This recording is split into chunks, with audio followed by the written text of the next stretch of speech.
Nous sommes maintenant à la période de questions et de réponses orales et je cède la parole au chef de l'opposition officielle. Merci, Monsieur le Président. Le premier ministre, comme son ministre hier, n'ont pas donné l'heure juste aux Québécois. On a assisté à une séance où le premier ministre a rejeté le blâme sur tout le monde, sauf sur lui et son ministre. Il a même dit qu'il y avait un sous-ministre libéral. Or, nous avons vérifié. Premièrement, le sous-ministre en question n'est pas libéral. Et deuxièmement, il a été renommé il y a quelques semaines par le gouvernement de la coalition Avenir Québec. Son ministre avait pourtant affirmé qu'il a personnellement autorisé, à la lumière des questions et des informations qu'il a recueillies, le congédiement de M. Robert. En plus, le premier ministre se réfugie derrière un rapport de la protectrice du citoyen, un mandat d'ailleurs qu'elle n'a pas encore confirmé. Monsieur le Président, alors que le premier ministre dit qu'il faut bien traiter les lanceurs d'alerte, son ministre, lui, les congédie. Combien de fonctionnaires vont devoir perdre leur emploi pour sauver celui du ministre? Monsieur le Président, pourquoi le premier ministre refuse-t-il toujours de réintégrer dans ses fonctions le lanceur d'alerte Louis Robert, le temps qu'un arbitre analyse et tranche rapidement sur ce congédiement politique? Monsieur le Premier ministre. Monsieur le Président, le sous-ministre à l'Agriculture a été nommé par les libéraux, a été reconduit par le gouvernement de la CAQ. Donc, il y a eu au moins 2 gouvernements qui lui ont fait confiance. Or, ce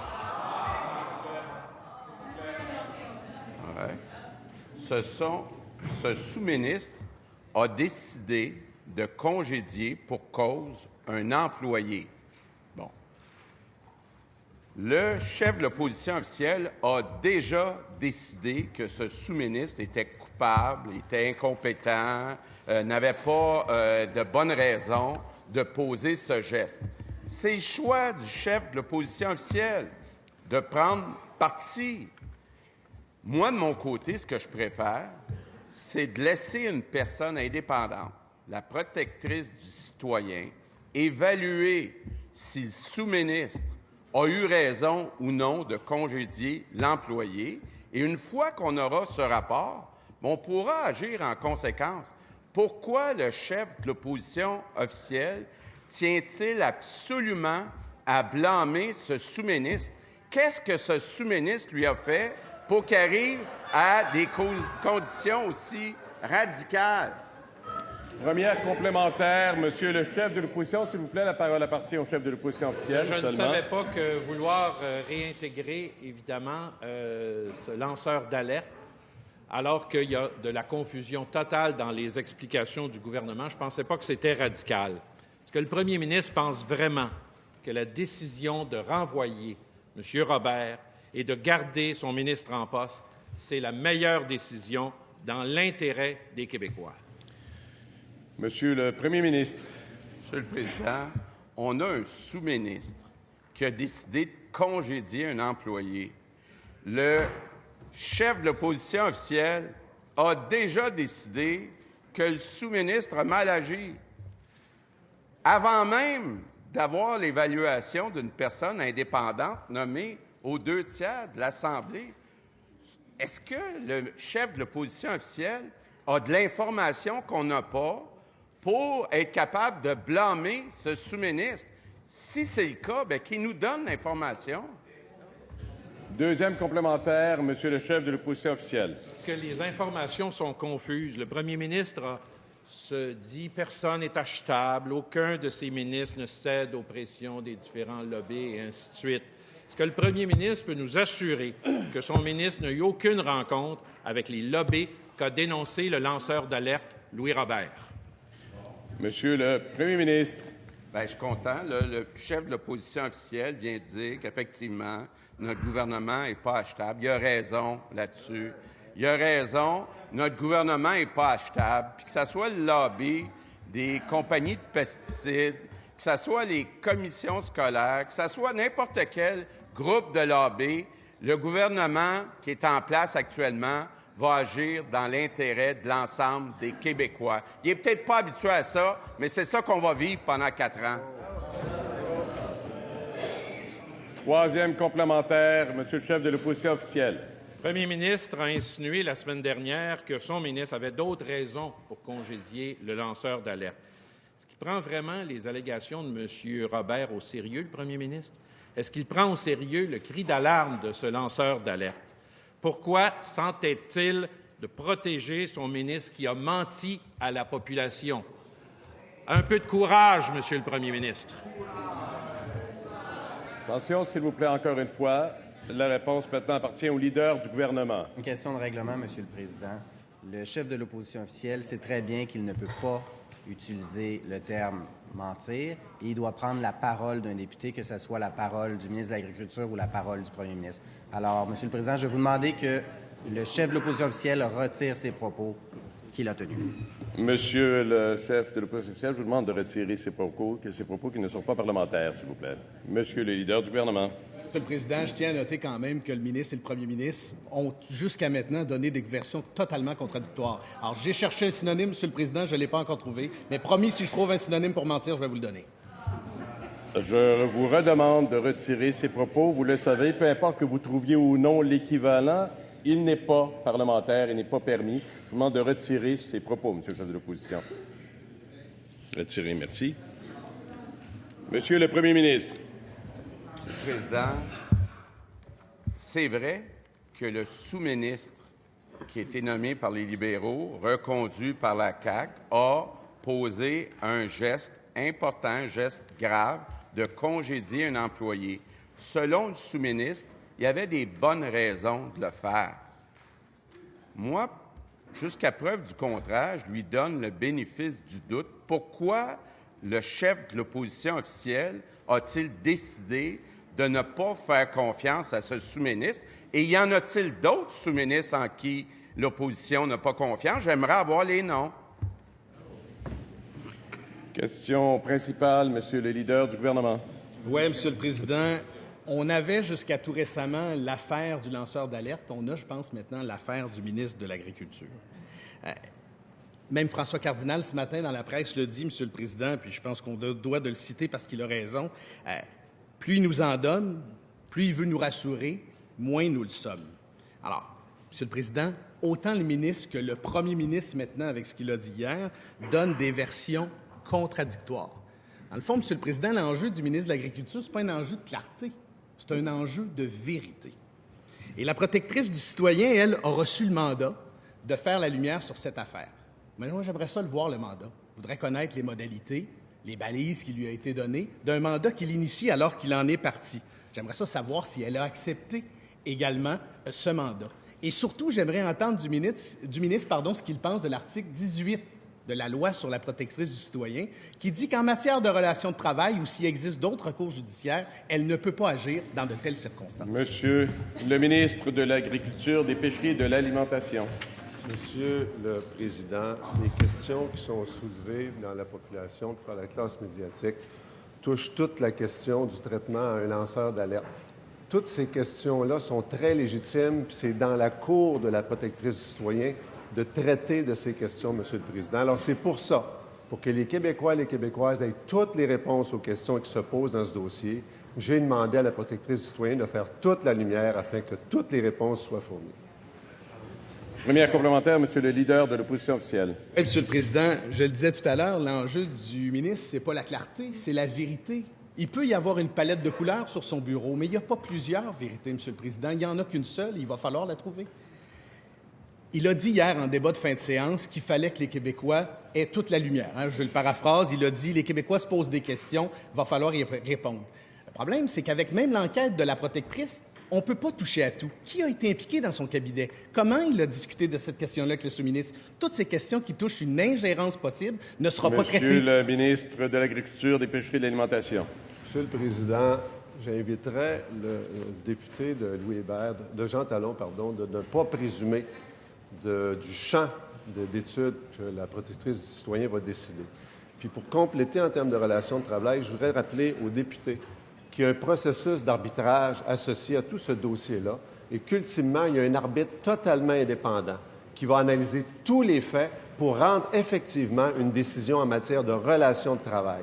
Alors, les Québécois peuvent s'assurer que tout le dossier danseurs d'alerte va avoir été couvert et tout le dossier de la relation de travail va avoir été couvert. Ils vont avoir les réponses à toutes leurs questions et le député de Jean Talon va avoir réponse à toutes ces questions. Deuxième complémentaire, Monsieur le leader de l'opposition officielle. Je l'ai dit, Monsieur le Président, les questions qui demeurent au-delà de l'affaire de Louis Robert, c'est des questions d'ingérence politique possible. Le ministre, Monsieur le Président, aux yeux de bien des gens, il ne l'a plus cette crédibilité pour pouvoir donner ses explications. Est-ce que le gouvernement accepterait qu'une commission parlementaire se réunisse pour que tous les acteurs puissent librement, pas sur le payroll de monsieur, librement s'exprimer sur cette question et dire ce qui s'est passé pour s'assurer de la crédibilité du gouvernement et surtout qu'on puisse répondre à la question la plus importante. Y a-t-il eu ingérence politique? Monsieur le leader du gouvernement, Monsieur le Président, s'il vous plaît, tout le monde, la parole appartient au leader du gouvernement. Monsieur le Président, en toute transparence, la protectrice du citoyen est mandatée et va pouvoir enquêter sur le dossier. La protectrice du citoyen est une personne qui est complètement indépendante, nommée aux 2 tiers ici. Est-ce dire que le leader de l'opposition officielle n'a pas confiance en l'indépendance de la protectrice du citoyen et en son rôle qu'elle peut effectuer, son rôle d'enquête? Monsieur le Président, ce qu'il faut comprendre là-dedans, c'est que le leader de l'opposition souhaite faire un procès ici, séance tenante, au ministre de l'Agriculture. Il souhaite judiciariser le processus et se servir de l'Assemblée nationale comme une cour de justice. Ça n'arrivera pas. La protectrice du citoyen va faire enquête, va pouvoir rendre son rapport publiquement et les recours de M.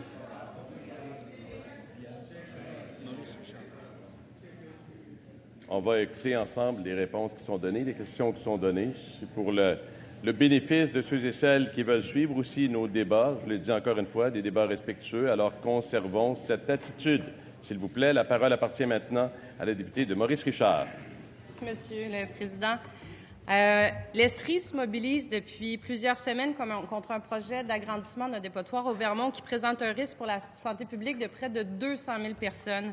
C'est l'eau potable de toute la ville de Sherbrooke et de toute la MRC de Memphremagog qui pourrait potentiellement être contaminée. Moi, ça m'inquiète. Ça inquiète 200 000 personnes en Estrie présentement. Ça inquiète le maire de Sherbrooke et le préfet de la MRC de Memphremagog qui, comme moi, se sont rendus au Vermont il y a 2 semaines pour faire valoir nos préoccupations. Permettez-moi, Monsieur le Président, de rappeler la réponse du premier ministre lorsque j'ai posé une question en Chambre ici. Et je le cite, il m'a dit « J'ai l'assurance qu'il n'y a aucun risque. Je ne sais pas ce qu'elle veut de plus. Est-ce qu'elle veut que j'appelle Trump? » Ben non, Monsieur le Président, je ne voulais pas qu'il appelle Trump. Ce que je veux, c'est qu'il y ait de l'intérêt de sa part pour les 200 000 Estriens qui utilisent quotidiennement le lac Memphremagog comme source d'eau potable. Puis ce que je voulais de plus, c'est de l'intérêt de sa ministre de l'Environnement de l'époque, ce que je n'ai pas vraiment eu.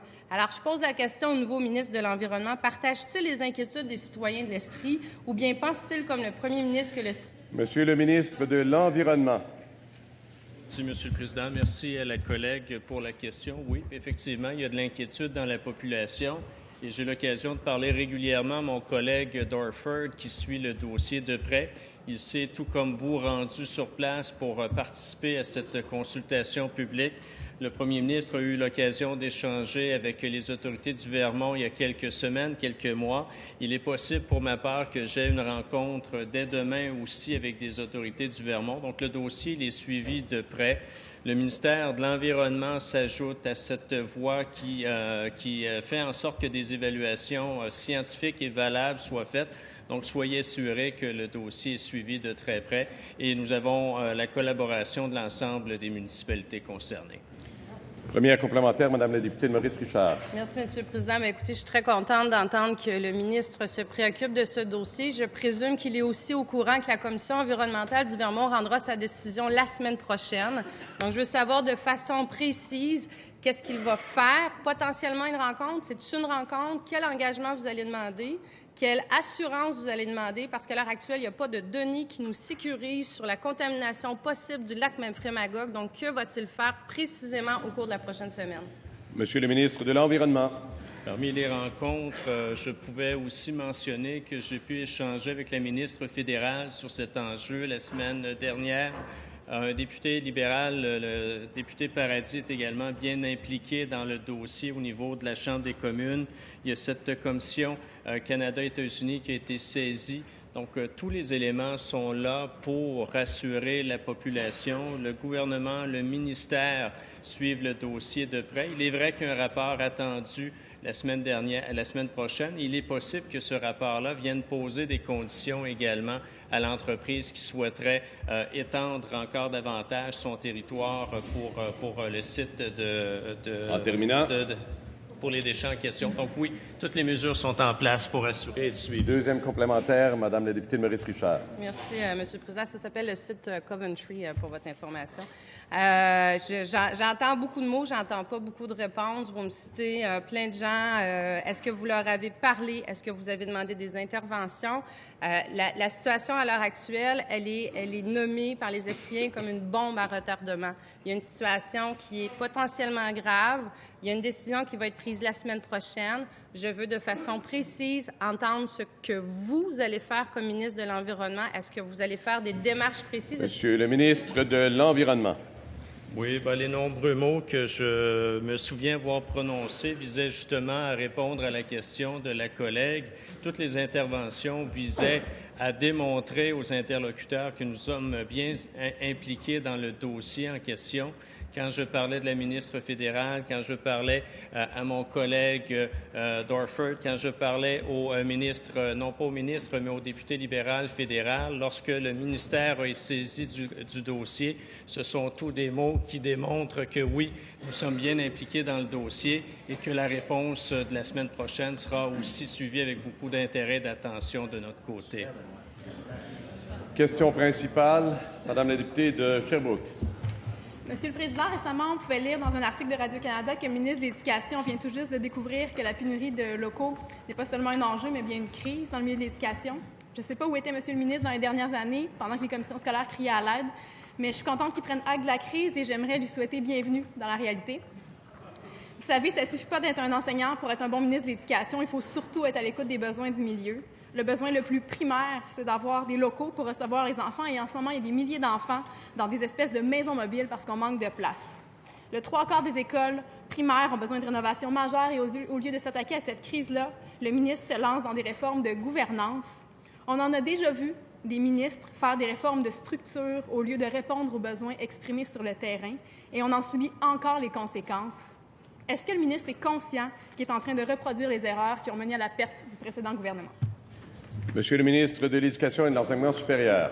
Merci bien. Alors, dans les 20 quelques dernières années, j'étais dans les facultés de sciences d'éducation, j'étais au Conseil supérieur de l'éducation et j'étais dans les écoles et j'étais dans les oppositions à critiquer les décisions des gouvernements qui ont laissé en très mauvais état le parc école. Donc, je la rassure, j'ai vécu à peu près à toutes les étapes possibles la mauvaise gouvernance des deux précédents gouvernements, péquistes et libéraux. Donc, qu'est-ce qu'on fait maintenant? On répare les pots cassés. C'est vrai que sur l'île de Montréal, en particulier, il y a une pénurie de locaux. Qu'est-ce qu'on fait? Bien, on va autoriser des agrandissements, des constructions, des rénovations, parce qu'il y a aussi des écoles dont l'État dépérit d'année en année. On est en mode solution. Puis oui, c'est vrai qu'à certains endroits, il y a des pénuries de locaux, mais ce n'est pas partout à la grandeur du Québec. Je veux le dire, ce n'est pas partout à la grandeur du Québec. Il y a certains endroits où il y a même des écoles de village qui sont vides, et c'est dramatique. On ne veut pas les fermer pour autant. Il y a des endroits où il y a des classes qui sont libres. On va pouvoir les utiliser en déployant plus rapidement dans certaines régions, la prématernelle 4 ans, que dans d'autres. Bref, on va agir pour réparer les pots cassés. Première complémentaire, Madame la députée de Sherbrooke. J'insiste, Monsieur le Président. Le ministre doit comprendre que la base, avant de réaliser ces belles promesses, c'est d'avoir assez de locaux. On a des écoles qui refusent des élèves dans des vocations parce qu'ils manquent de place, ils doivent aller au privé. On refuse des inscriptions au sport parascolaire parce qu'il manque de gymnase. C'est criant à Montréal et même à Sherbrooke. Dans des centaines d'écoles primaires, il n'y a plus de locaux d'anglais ni même de bibliothèques. Est-ce que le ministre peut nous prouver qu'il est capable de répondre aux besoins exprimés par le milieu avant de se lancer dans toutes les directions avec des priorités qu'il a inventées tout seul dans un coin comme les maternelles 4 ans? Monsieur le ministre de l'Éducation et de l'Enseignement supérieur. On va travailler à combler le manque de locaux à certains endroits pendant qu'on va faire d'autres choses.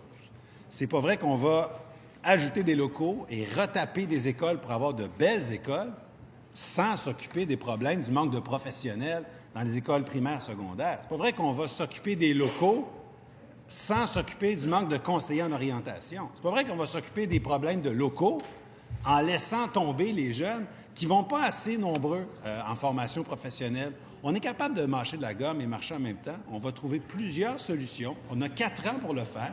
On va ramener de l'espoir dans le réseau. Deuxième complémentaire. Deuxième complémentaire, Madame la députée de Sherbrooke. Aujourd'hui, Monsieur le Président, on a 2 regroupements qui lancent une mobilisation nationale pour rappeler que les CPE sont le meilleur endroit pour répondre aux besoins des enfants de 4 ans. Le projet des maternelles 4 ans est dénoncé partout comme non réaliste et potentiellement nuisible pour les enfants. Qu'est-ce que ça va prendre pour que le ministre de l'Éducation comprenne que son projet n'est pas souhaité ni par le milieu de l'éducation, ni par le milieu de la petite enfance et qu'il y a d'autres priorités en ce moment? Moi, je demande au ministre un moratoire sur son projet maternelle 4 ans et qu'il commande des études sur les meilleurs moyens de favoriser le dépistage précoce. Monsieur le ministre de l'Éducation et de l'Enseignement supérieur.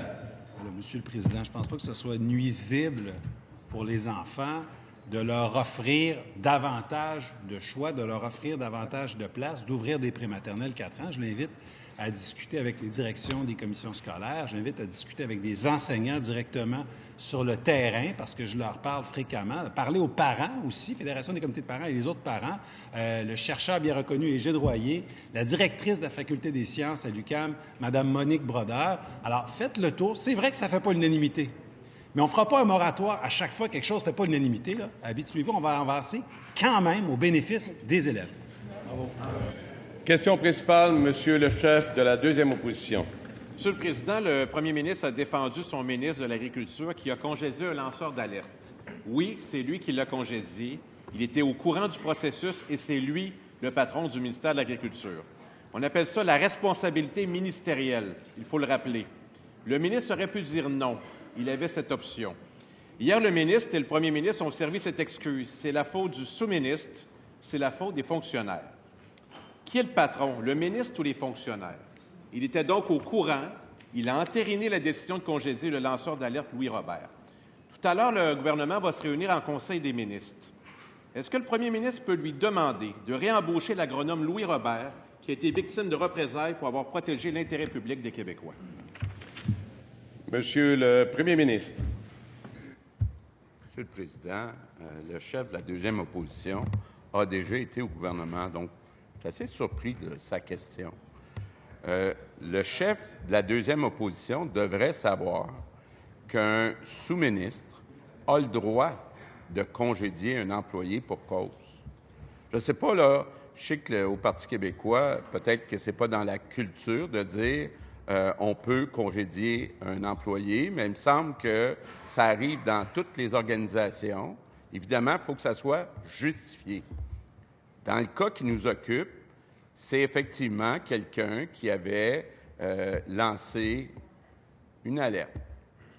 Et c'est pour ça qu'on demande, de façon exceptionnelle, à la protectrice du citoyen de revoir si les raisons qui ont mené le sous-ministre à congédier un employé étaient fondées, respectaient la nouvelle loi qui protège les lanceurs d'alerte. C'est tout ça que va nous dire la protectrice du citoyen. Pourquoi le chef de la deuxième opposition refuse-t-il de faire confiance à la protectrice du citoyen? Première complémentaire, Monsieur le chef du deuxième groupe d'opposition. Justement, Monsieur le Président, je crois à la responsabilité ministérielle, un concept qu'il aurait intérêt à répéter à ses ministres. J'ai posé la question au protecteur du citoyen hier via Twitter et j'ai eu une réponse. Notre décision d'intervenir ou non ne sera pas rendue publique, c'est ce que la loi exige. C'est donc une mesure dilatoire, une ligne de presse pour gagner du temps pour son ministre. C'est la vérité. Ce qu'on demande, c'est la vérité parmi les 4 versions qui ont été évoquées. Comment le premier ministre explique-t-il que son ministre ait autorisé, une fois informé, le congédiement d'un lanceur d'alerte? Monsieur le premier ministre. Monsieur le Président, je comprends de la question du chef de la deuxième opposition que, selon lui, un sous-ministre n'a pas le droit de congédier un employé. C'est ce que nous dit le chef de la deuxième opposition. Je ne suis pas d'accord avec lui. Je pense qu'un sous-ministre peut, s'il y a des bonnes raisons, congédier un employé. C'est important de le faire. C'est important de prioriser la compétence. Et ce sous-ministre, ce n'est pas quelqu'un qui est politique, c'est quelqu'un qui est un expert en gestion. C'est pour ça qu'il a été nommé sous-ministre. En terminant. Donc, je l'appelle à réviser les méthodes de gestion du gouvernement. Deuxième complémentaire, Monsieur le chef du deuxième groupe d'opposition. Monsieur le Président, la responsabilité ministérielle. Le ministre a été informé, le ministre il a accepté, le ministre aurait pu dire non. La seule chose à faire, c'est de réintégrer Louis Robert, dont le seul crime a été de vouloir protéger le public québécois des influences indues de l'entreprise privée. Et le ministre aurait pu dire non. Il a accepté d'aller de l'avant. Sa responsabilité ministérielle est en cause, Monsieur le Président. Monsieur le Premier ministre. Monsieur le Président, je ne sais pas si le chef de la deuxième opposition était dans les bureaux cachés ou comment a-t-il eu cette information pour affirmer aussi clairement aujourd'hui que le seul crime de l'employé était d'avoir été un lanceur d'alerte. C'est sa conclusion. J'aimerais qu'il nous dise d'où provient cette information.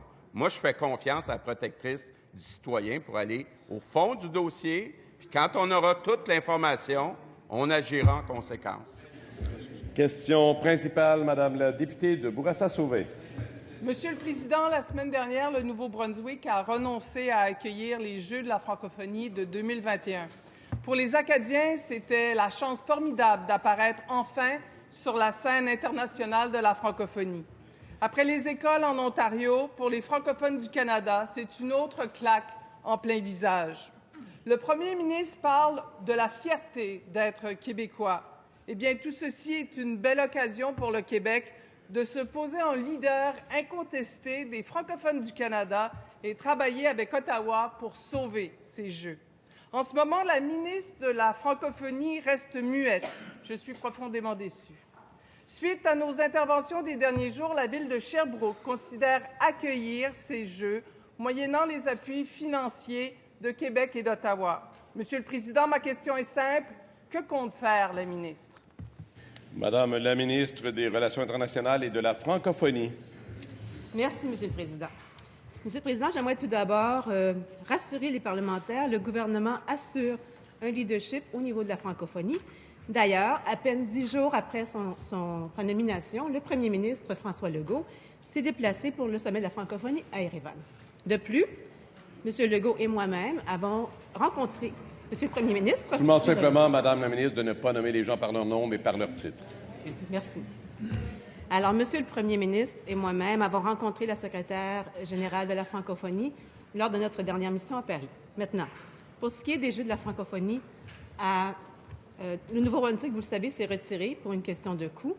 Depuis le moment où le Nouveau-Brunswick s'est retiré, mon cabinet et moi-même avons été en contact avec mes collègues ministres impliqués dans le dossier, avec les collègues ministres aussi du fédéral et aussi avec le maire de Sherbrooke. Donc, le maire de Sherbrooke, au départ, avait discuté sur la possibilité de faire les Jeux à Sherbrooke. Actuellement, nous sommes en communication avec lui. Il y a un rapport qui va être remis la semaine prochaine, lundi prochain. La date est déjà dans mon agenda pour une rencontre avec le maire de Sherbrooke. Ils vont repositionner et réévaluer les coûts. Et à ce moment-là, on prendra les décisions qu'on devra prendre en fonction des différents critères qui sont, d'une part, les coûts, évidemment. Première complémentaire, Madame la députée de Bourassa-Sauvé. J'aimerais une réponse claire. Monsieur le Président, le premier ministre parle des relations internationales essentiellement comme une affaire de deal. De tels propos ne peuvent que m'alarmer. Ces Jeux réunissent des milliers de jeunes francophones de partout. Ces Jeux, au-delà des retombées économiques, permettent au Québec de rayonner sur le plan des arts, sur le plan des sports, sur le plan humain. L'ambivalence de la ministre de la Francophonie m'inquiète. Monsieur le Président, pense-t-elle aussi que francophonie ne rime qu'avec économie? Madame la ministre des Relations internationales et de la francophonie. Merci, Monsieur le Président. Il est évident que la francophonie est très importante pour le Québec et je pense qu'on l'a aussi noté et on l'a aussi prouvé dans les dernières années au niveau des activités qui sont faites.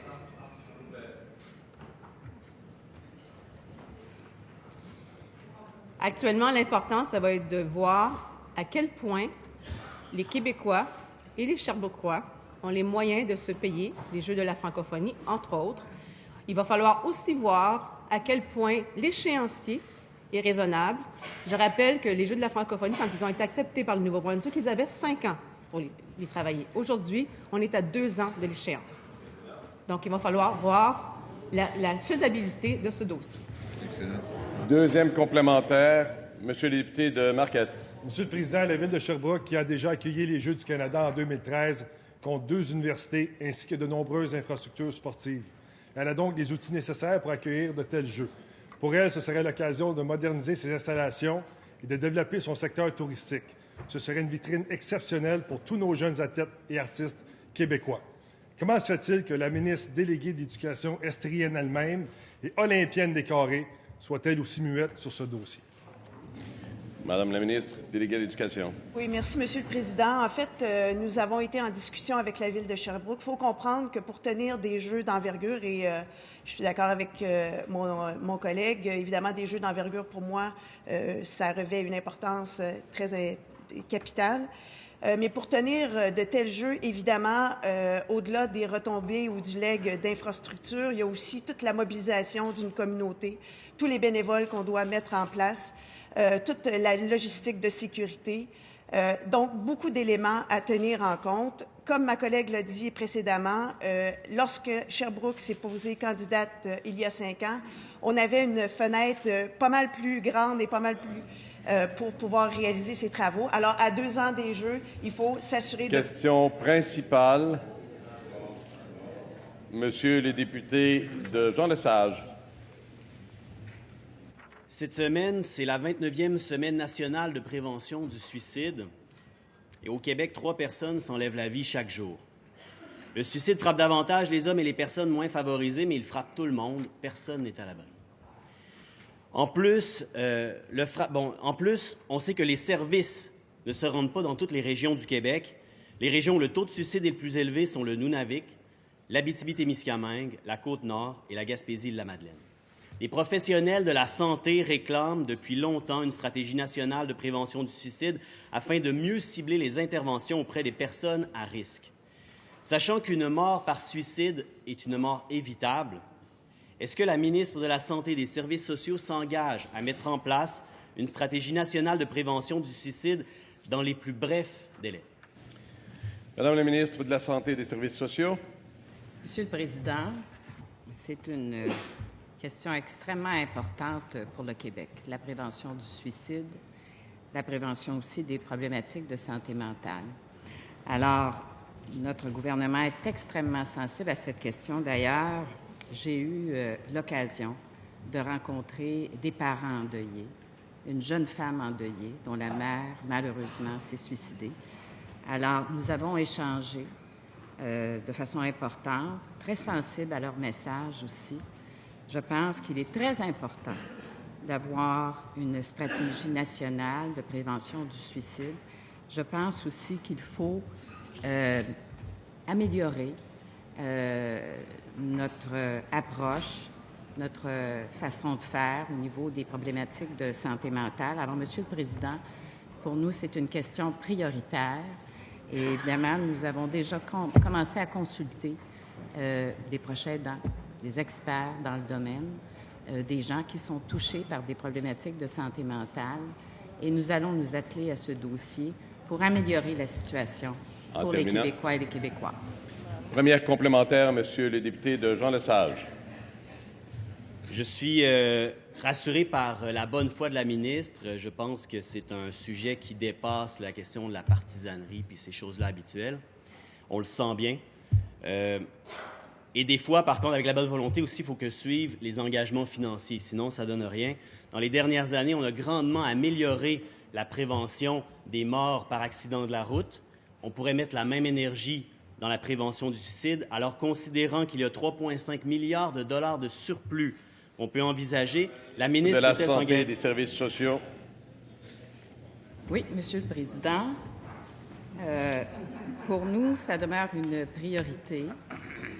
Nous allons faire une démarche. Nous allons certainement beaucoup écouter les proches aidants, les personnes qui sont touchées par des problématiques de santé mentale. Nous sommes très préoccupés de la situation qui touche nos jeunes et nos jeunes adultes, mais aussi nos adultes, nos aînés. Alors, nous avons vraiment à travailler beaucoup avec les experts, avec les gens qui sont touchés, avec les proches aidants, pour vraiment améliorer nos stratégies au niveau des problématiques de santé mentale, au niveau des besoins dans le dossier de la prévention du suicide au Québec. Deuxième complémentaire, Monsieur les députés, de Jean Lesage. Je ne suis pas certain d'avoir compris si vraiment vous vous engagez à ce qu'il y ait des sommes dans le prochain budget allouées à la prévention. Alors, j'aimerais avoir une réponse là-dessus, mais aussi, je voudrais savoir si vous allez vous engager à travailler avec les partis d'opposition, avec les autres ministères concernés, les milieux communautaires, les milieux de la santé, sur une stratégie nationale de prévention du suicide basée sur les meilleures pratiques internationales adaptées à la réalité québécoise. Madame la ministre de la Santé et des Services sociaux. Monsieur le Président, mon collègue a tout à fait raison de dire que c'est une problématique et nous devons trouver des solutions de façon transpartisane. Alors, là-dessus, je pense que c'est l'affaire de tout le monde au Québec. Il y a 1 personne sur 5 au Québec qui a des problématiques de santé mentale, dépression, anxiété, etc. Et tous les Québécois ont été touchés par une problématique de santé mentale dans leur vie. Alors, nous nous engageons à vraiment améliorer, consolider nos interventions dans le dossier en consultation avec les personnes qui sont touchées par la problématique de la santé mentale. Question principale, Monsieur le député de Pontiac. Oui, merci, Monsieur le Président. Tous les députés en cette Chambre ont connu à un moment ou à un autre de leur vie un jeune en situation de détresse. Pour moi, Monsieur le Président, c'était mon voisin d'enfance qui s'est suicidé bien trop jeune, laissant derrière lui sa sœur, son frère, qui eux-mêmes, par la suite, ont fait face à des défis de santé mentale. Mais dans des situations comme celle-là, Monsieur le Président, il continue d'y en avoir beaucoup trop au Québec. En fait, aujourd'hui, les jeunes sont plus touchés par la santé mentale que jamais. Les prescriptions d'antidépresseurs chez les jeunes ont augmenté de 50 % en 4 ans. Dans ce contexte social, Monsieur le Président, on s'attendait au minimum à ce que le gouvernement maintienne l'importance de la santé mentale au sein du ministère de la Santé. Dans le contexte financier, Monsieur le Président, on s'attendait à ce que les premières nouvelles en lien avec la santé mentale, ce soit une augmentation du budget. Plutôt, comme premier signal, comme toute première action, la ministre a choisi de rétrograder la Direction générale de la santé mentale, de rétrograder son lien direct avec le réseau de la santé mentale. Dans quel monde la ministre peut-elle penser que c'est positif? Madame la ministre de la Santé et des Services sociaux. Oui, Monsieur le Président, la santé mentale, c'est aussi lié à des problématiques chez les aînés, chez les jeunes. C'est lié aussi aux interventions qu'on appelle tous les services sociaux. Nous, ce qu'on a voulu, c'est que la santé mentale, ça soit plus traité en silo. Monsieur le Président, la direction se trouve maintenant, la direction du Programme national en santé mentale, c'est une direction qui touche les jeunes, les aînés, les problématiques en services sociaux, la toxicomanie, l'itinérance, la santé mentale est en lien avec l'ensemble de ces personnes et de ces programmes. Et je réitère, nous allons consolider nos interventions dans le dossier de la santé mentale pour les Québécois et les Québécoises. Première complémentaire, Monsieur le député de Pontiac. Monsieur le Président, on ne peut pas se dire préoccupé d'un côté par la santé mentale et de l'autre diminuer son importance à l'intérieur du ministère. Mais ils ont une occasion de se reprendre. Ma collègue de Marguerite Bourgeois a servi au gouvernement une occasion en or d'entendre les experts, d'ouvrir un vrai dialogue, de trouver ensemble des solutions. Alors, si le gouvernement veut prouver son audace, c'est le temps de le faire. Vous n'avez qu'à accepter la tenue d'une commission parlementaire sur la santé mentale. Sinon, on comprendra que ce sera une très différente forme d'audace dont vous aurez fait preuve. Madame la ministre de la Santé et des Services sociaux. Monsieur le Président, nous, on est un gouvernement d'action. Nous, on veut agir pour améliorer la situation, pour améliorer les services en santé mentale. Nous allons faire une démarche avec les proches aidants, les personnes touchées par des problématiques de santé mentale, les experts. J'ai déjà commencé à rencontrer plusieurs de ces personnes et nous allons continuer cette démarche transpartisane et nous voulons vraiment consolider nos services en santé mentale. Mon collègue aussi, qui est ministre délégué à la Santé et des Services sociaux, va également être présent pour cette démarche. Deuxième complémentaire, Monsieur le député de Pontiac. Oui, M. le Président, rétrogradé, ce n'est pas le type d'action qu'on recherchait. M. le Président, tout le monde parle de santé mentale ces jours-ci. Ceux dans le réseau qui interviennent auprès de nos jeunes demandent d'en faire plus. Même les groupes de chasseurs et les municipalités ont fait pression pour augmenter les budgets en santé mentale. Tous demandent au gouvernement d'en faire davantage, pas d'en faire moins, pas de donner moins d'importance à la santé mentale. Madame la ministre, c'est le temps d'en faire plus. Soyez dynamique, rétablissez la direction de la santé mentale. Dynamique.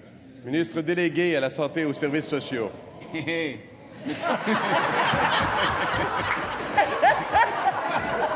Monsieur le Président, est-ce qu'il peut y avoir plus grand manque de cohérence que hier se lever puis ne se plaindre que l'on veut couper l'accès au cannabis aux jeunes et le lendemain se lever et dire qu'on s'inquiète de la santé mentale de nos jeunes?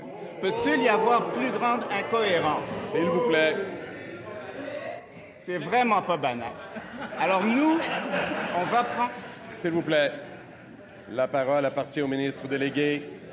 Est-ce que vous m'entendez mal?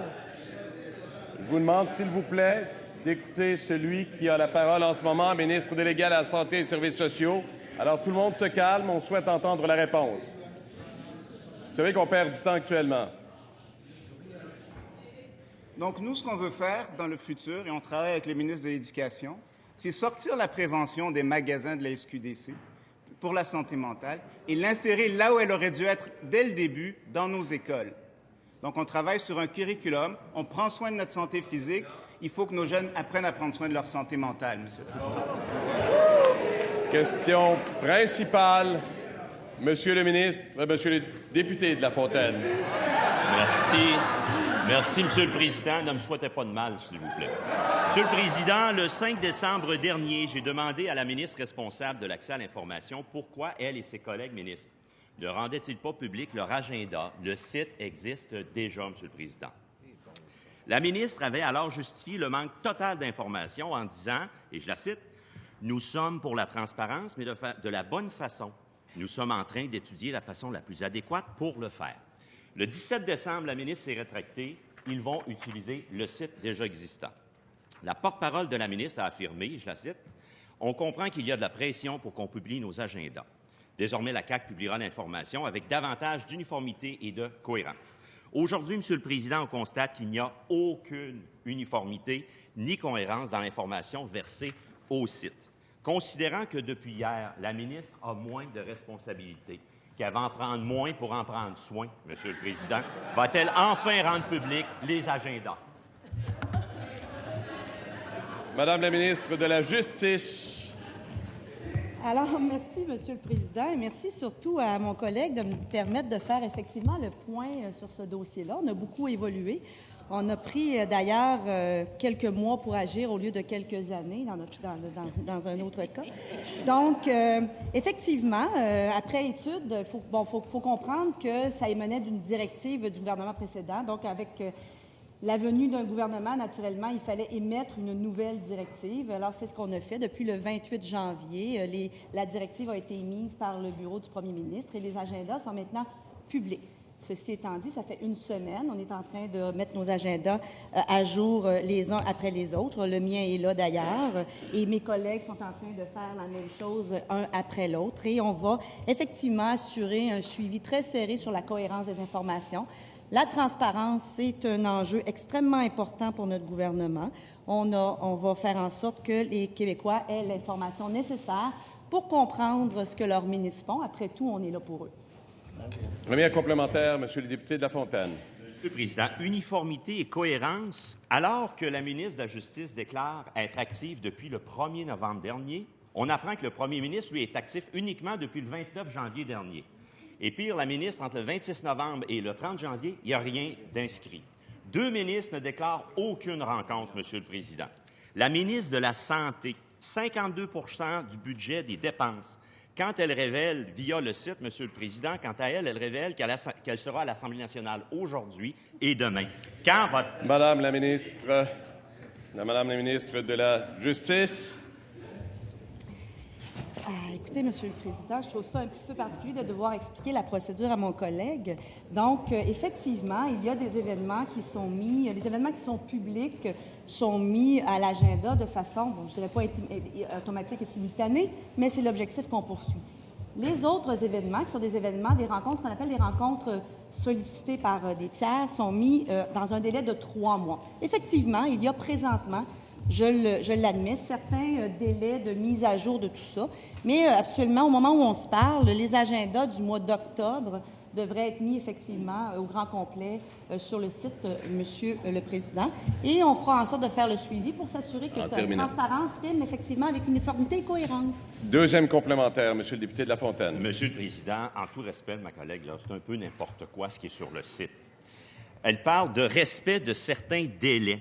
Celui qui remporte la palme de la transparence, c'est le ministre de l'Énergie et des Ressources naturelles, Monsieur le Président. Il nous informe déjà que le mardi 2 février 2020, à 1h15, il sera en caucus à l'Assemblée nationale. Au rythme où le premier ministre, Monsieur le Président, procède à des ajustements ministériels, je trouve ça un peu présomptueux. Quand même, pour moi, il demeure la référence quant à la Monsieur, s'il vous plaît, on complète. Attention tout le monde, un peu de calme. On complète cette période de questions avec une réponse. Monsieur, Madame la ministre de la Justice, à vous. Brièvement, Monsieur le Président, je considère que pour avoir été capable de faire 3 questions, une question principale et 2 sous-questions, c'est parce qu'il y a amplement d'informations. Mais effectivement, on fera les ajustements nécessaires pour s'assurer que ces informations-là soient adéquates, Monsieur. Cela met fin à la période de questions et de réponses orales. Voilà.